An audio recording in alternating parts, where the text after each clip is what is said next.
22 de junho de 1941, a Alemanha e os seus aliados do eixo invadiram a União Soviética, na chamada Operação Barbarossa, avançando rapidamente para dentro de território soviético. Tal como acontecera na invasão da Polônia, o avanço das tropas da Wehrmacht era seguido por unidades especiais das SS, as Einsatzgruppen, encarregadas de execuções em massa de judeus, bolcheviques, ativistas intelectuais. Hitler proclamou a sua intenção de assassinar todos os cidadãos masculinos de Stalingrado e de deportar mulheres e crianças, com base no facto de os seus habitantes serem completamente comunistas e especialmente perigosos. Após uma derrota, no verão e no inverno de 1941, as forças soviéticas contra-atacaram em larga escala, próximo à capital do país, na chamada Batalha de Moscou, iniciada a 5 de dezembro de 1941. Os alemães, exaustos, com problemas de reposição logística, a maioria das divisões Panzer estava com a maior parte de seus carros de combate inoperantes, e ainda, com as tropas mal equipadas para a guerra no inverno e com linhas de suprimentos muito longínquas, acabaram sendo afastados das portas da cidade. Os alemães estabilizaram sua frente de batalha na primavera de 1942. Apesar disso, as baixas da campanha de 1941, somadas às perdas de blindados e de material militar, tornaram impossível a retomada de uma ofensiva em toda a frente oriental, obrigando Adolf Hitler a ter como ponto de partida uma ofensiva apenas setorial em 1942.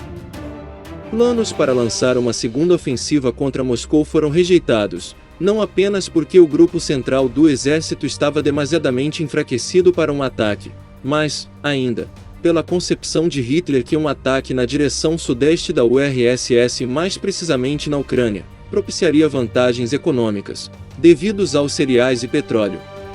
O Grupo de Exércitos Sul foi escolhido para a ofensiva pelas estepes do sudoeste da União Soviética em direção ao Cáucaso, para capturar os vitais poços de petróleo ali situados. Em vez de concentrar suas atenções num esforço final contra Moscou, como seus planejadores militares aconselhavam, Hitler continuou a enviar homens e suprimentos para o leste da Ucrânia. Os alemães continuaram usando as táticas estratégicas do Blitzkrieg, guerra relâmpago, muito eficiente nas grandes extensões de campos abertos da Rússia, mas que seriam anuladas nas ruínas de Stalingrado. A planejada ofensiva de verão deveria incluir o 6º e o 17º Exército, e o 1º e o 4º Exércitos Panzer. O Grupo Sul havia atravessado a Ucrânia durante a ofensiva de 1941. Assim, seria a ponta de lança da nova ofensiva até o rio Volga. O início da chamada Operação Azul estava previsto para o fim de maio de 1942. Entretanto, numerosas unidades dos exércitos alemão e romeno que deveriam fazer parte da operação, ainda estavam envolvidas no cerco de Sebastopol e da Península da Crimeia. Atrasos em terminar o cerco adiaram a data da operação por várias vezes e Sebastopol não caiu até o fim de junho. A ofensiva finalmente foi iniciada em 28 de junho, com o Grupo Sul atacando no sudoeste da Rússia. Os ataques foram bem sucedidos no começo, com as forças soviéticas oferecendo pouca resistência na vastidão das estepes e recuando para leste em desordem. Várias tentativas de restabelecer uma linha defensiva fracassaram ao serem atacadas nos flancos pelas forças alemãs. Dois grandes bolsões de resistência se formaram e foram destruídos na semana seguinte, ao nordeste de Kharkov e na província de Rostov. Ao mesmo tempo, forças húngaras, junto com o 4º Exército Panzer, lançaram um assalto a Voronezh, capturando a cidade em 5 de julho de 1942. No fim de julho, os alemães haviam empurrado os soviéticos para trás do rio Don e nesse ponto da ofensiva eles começaram a utilizar as forças italianas, húngaras e romenas, suas aliadas do eixo, para guardar seu flanco norte. O 6º Exército Alemão encontrava-se então a algumas dezenas de quilômetros de Stalingrado e o 4º Panzer, que atacava ao sul dele, foi direcionado ao norte para ajudar a tomar a cidade. Mais ao sul, o grupo de exércitos adentrava fundo no Cáucaso, mas seu avanço se tornava lento devido à extensão das linhas de suprimento que, não acompanhando a velocidade do avanço, não chegavam à linha de frente com a rapidez necessária. Os dois grupos de exército alemães não estavam em posição nem em condições de ajudarem um ao outro devido à grande distância entre eles. Com as intenções de Adolf Hitler se tornando claras pelo fim de julho, Joseph Stalin nomeou o Marechal Andrei Yeremenko comandante da Frente Sudeste em 1º de agosto de 1942. Andrei Yeremenko e o comissário político Nikita Khrushchev foram encarregados do planejamento da defesa de Stalingrado. O lado leste da cidade se estendia ao longo do rio Volga e por sobre o rio os soviéticos trouxeram mais tropas do interior do país para sua defesa.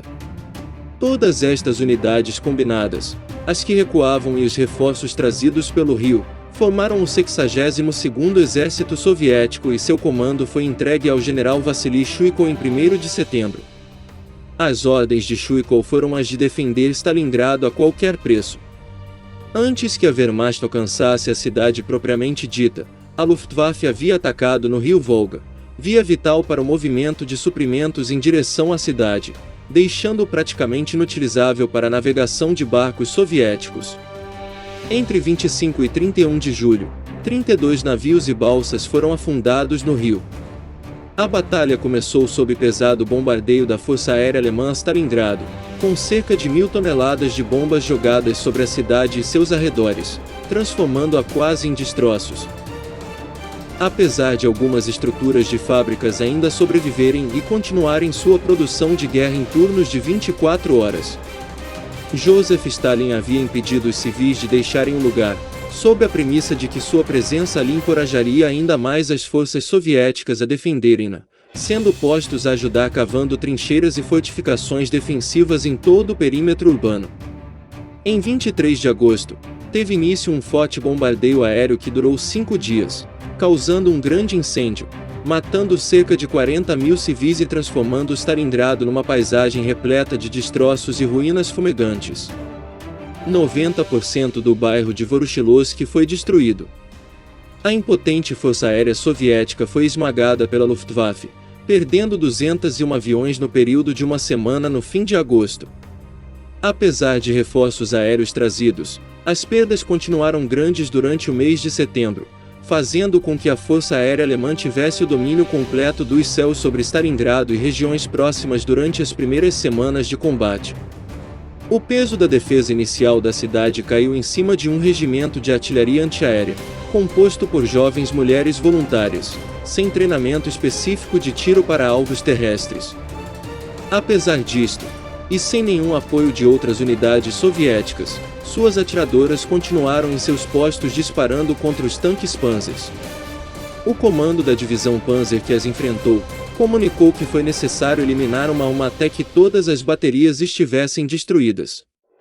Neste começo da batalha, os soviéticos se valeram de milícias de trabalhadores que não estivessem diretamente envolvidos na produção de guerra.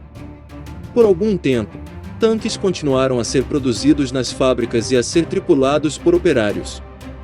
Eles eram transportados direto da fábrica para a frente de combate, muitas vezes sem pintura nem aparelho de mira do canhão.